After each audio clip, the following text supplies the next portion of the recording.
देवियों और सज्जनों, मेरे सामने भारत के राष्ट्रपति पद की ऐसी महान विरासत है जिसने विश्व में भारतीय लोकतंत्र की प्रतिष्ठा का निरंतर मजबूत किया है। देश के प्रथम राष्ट्रपति डॉक्टर राजेंद्र प्रसाद से लेकर श्री रामनाथ कोविंद जी तक अनेक विभूतियों ने इस पद को सुशोभित किया है।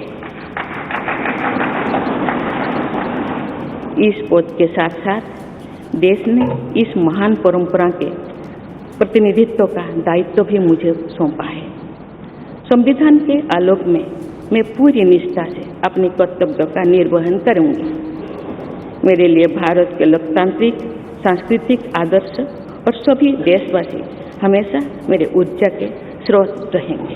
देवियों और स्वजनों, हमारे संवैधानिक संग्राम में, स्वाधीनता संग्राम में एक राष्ट्र के तौर पर भारत की नई यात्रा की रूपरेखा तैयार की है। हमारा स्वाधीनता संग्राम उन संघर्षों और बलिदानों की अविरल धारा है जिसने आजाद भारत के लिए कितनी ही आदर्शों और संभावनाओं की सिंचा था। पूज्य बापू ने हमें स्वराज, स्वदेशी, स्वच्छता और सत्याग्रह द्वारा भारत के सांस्कृतिक आदर्शों की स्थापना का मार्ग दिखाया था।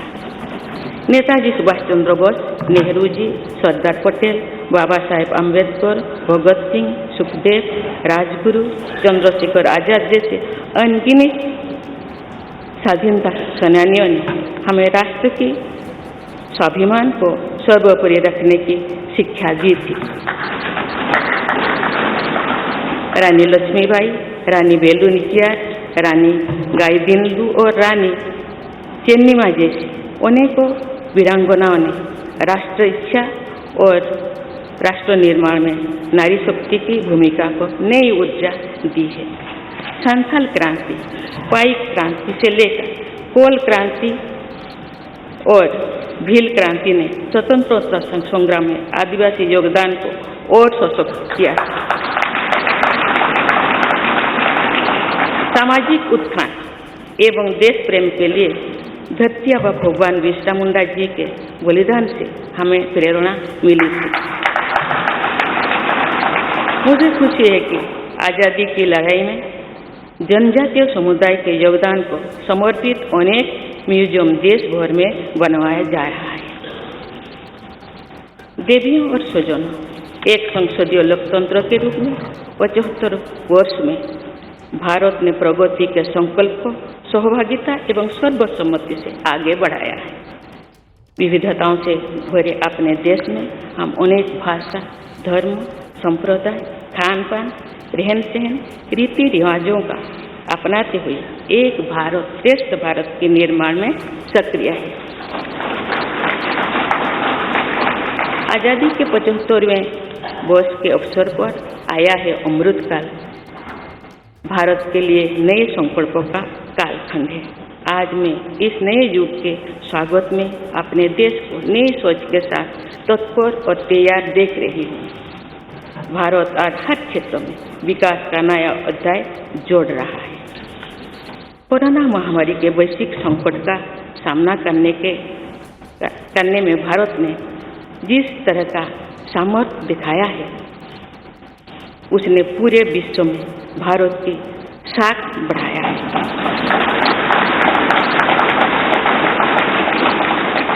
हम हिंदुस्तानियों ने अपने प्रयासों से न सिर्फ इस वैश्विक चुनौती का सामना किया, बल्कि दुनिया के सामने नए मापदंड भी स्थापित किए। कुछ दिन पहले भारत ने कोरोना वैक्सीन की 200 करोड़ डोज लगाने का कीर्तिमान बनाया। इस पूरी लड़ाई में भारत के लोगों ने जिस संयम, साहस और सहयोग का परिचय दिया, वो एक समाज के रूप में हमारी बढ़ती हुई शक्ति और संवेदनशीलता का प्रतीक है। भारत ने इन मुश्किल हालात में न केवल खुद को संभाला, बल्कि दुनिया की मदद भी की। कोरोना महामारी से बने माहौल में आज दुनिया भारत को नए विश्वास से देख रही है। दुनिया की आर्थिक स्थिरता के लिए, सप्लाई चेन की सुगमता के लिए और वैश्विक शांति के लिए दुनिया को भारत से बहुत उम्मीदें हैं। आगामी महीनों में भारत अपनी अध्यक्षता में G20 ग्रुप की मेजबानी भी करने जा रही है। इसमें दुनिया के 20 बड़े देश भारत की अध्यक्षता में वैश्विक विषयों पर मंथन करेंगे। मुझे विश्वास है भारत में होने वाले इस मंथन से जो निष्कर्ष और नीतियां निर्धारित होंगे उनसे आने वाले दशकों की दिशा तय होगी। देवियों और स्वजनों, दशकों पहले मुझे रायरंगपुर में श्री अरबिंदो इंटीग्रल स्कूल में शिक्षक के रूप में कार्य करने का अवसर मिला था। कुछ ही दिनों के बाद श्री अरबिंदो जी की 150वीं जन्म जयंती मनाई जाएगी।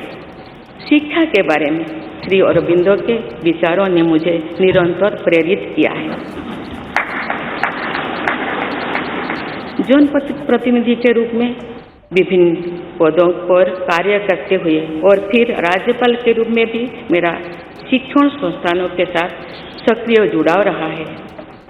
मैंने को करीब से देखा है। हम सभी के श्रद्धेय अटल जी कहा करते थे कि देश के युवा जब आगे बढ़ते हैं तो वे सिर्फ अपने ही भाग्य नहीं बनाते बल्कि देश का भी भाग्य बनाते हैं।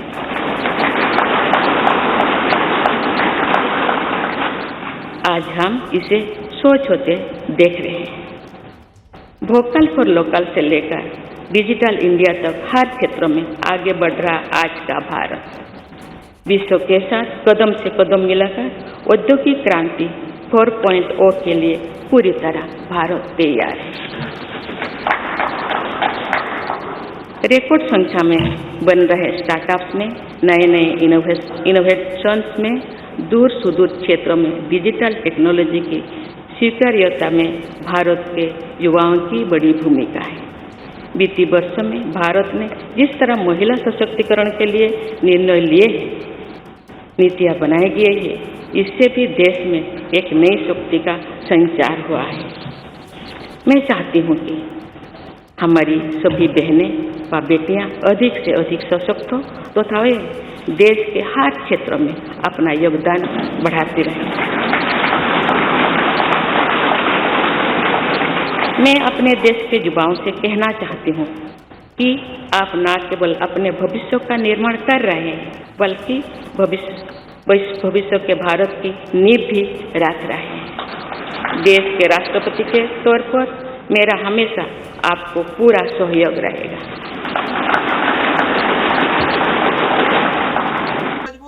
क्या मजबूरी है मेरी बताइए। देवियों और स्वजनों, विकास और प्रगतिशीलता का अर्थ निरंतर आगे बढ़ना होता है, लेकिन साथ ही अपने अतीत का ज्ञान भी उतना ही आवश्यक है। आज जो विश्व सस्टेनेबल प्लैनेट की बात कर रहे हैं तो उसमें भारत की प्राचीन परंपराओं, हमारे अतीत की सस्टेनेबल लाइफस्टाइल की भूमिका और बढ़ जाती है। मेरा जन्म तो उस जनजातीय परंपरा से हुआ है जिसने हजारों वर्ष से प्रकृति के साथ तालमेल बनाकर जीवन को आगे बढ़ाया है। मैंने जंगल और जलाशयों के महत्व को अपने जीवन में महसूस किया है। हम प्रकृति से जरूरी संसाधन लेते हैं और उतनी ही श्रद्धा से प्रकृति से सेवा भी करते हैं। यहाँ संवेदनशीलता का आज वैश्विक अनिवार्यता बन गया है। मुझे इस बात की प्रसन्नता है कि भारत पर्यावरण संरक्षण के क्षेत्र में विश्व का मार्गदर्शक बन रहा है। देवियों और स्वजनों, मैंने अपने अब तो के जीवन में जौन सेवा में ही जीवन की सार्थकता को अनुभव किया है। श्री जगन्नाथ क्षेत्र के एक प्रख्यात कवि भीम भोई जी की कविता की एक पंक्ति है, मो जीवन पछे नरके पड़ी थाउ जगत उद्धार है।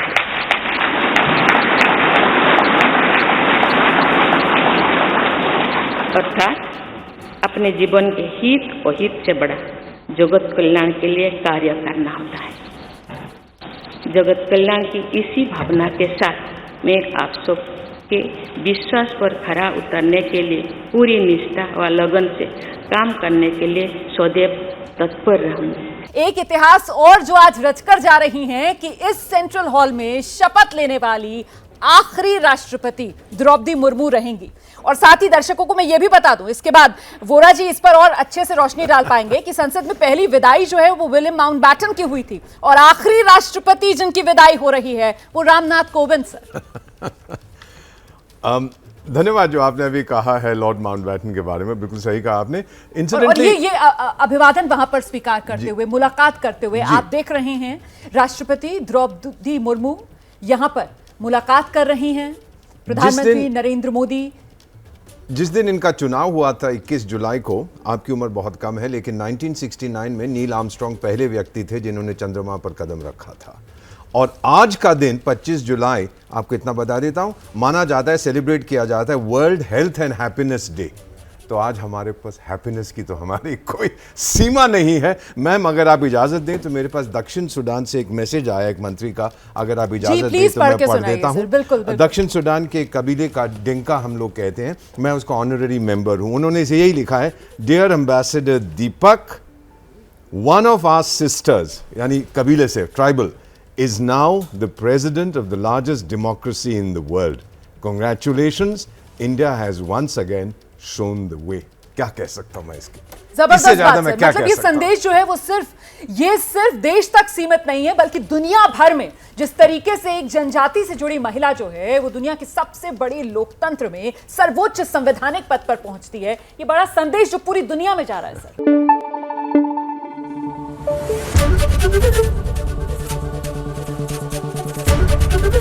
एबीपी न्यूज आपको रखे आगे।